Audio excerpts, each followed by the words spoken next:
Well, for me, Jeremiah is a top 5 book. I like to tell my students I have a top 5 and a top 10. I vacillate at times on what books get included there, but for me, Jeremiah is a top 5 book. Jeremiah is a very significant figure in terms of a prophetic voice to the kingdom of Judah just before exile. And it's important to remind ourselves that at these crisis points in history, God raises up clusters of prophetic voices. So Jeremiah is there along with Ezekiel and some others who are giving important words to these people of God as they think about what's impending. Jeremiah sees a lot of history. He sees the last great reform under Josiah. He's going to see the destruction of Jerusalem by the Babylonians. And in the midst of this lengthy ministry that he has of about 4 decades, God's going to give him some revelation that's very, very important for the Hebrew people and for the New Testament as we think about God's story unfolding into the New Testament. And that's this promise of a new covenant. Jeremiah is the prophet who's going to announce that God's going to bring a new covenant into the life of Israel. We've had covenant with Noah. We've had covenant with Abraham. We've had covenant with David. We're going to have a new covenant.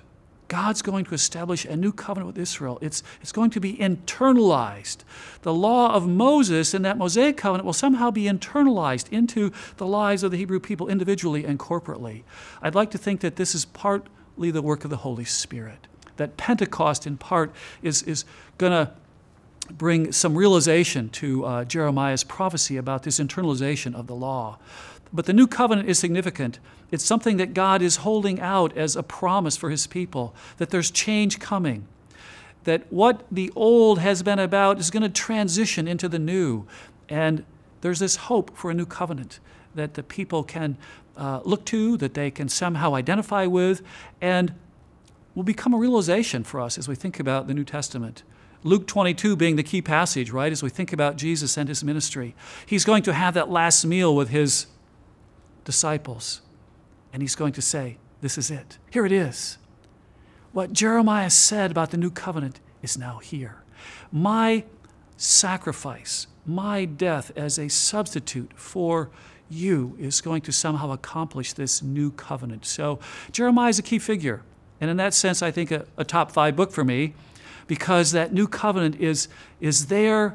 It's a promise. It's going to be fulfilled in the ministry of Jesus.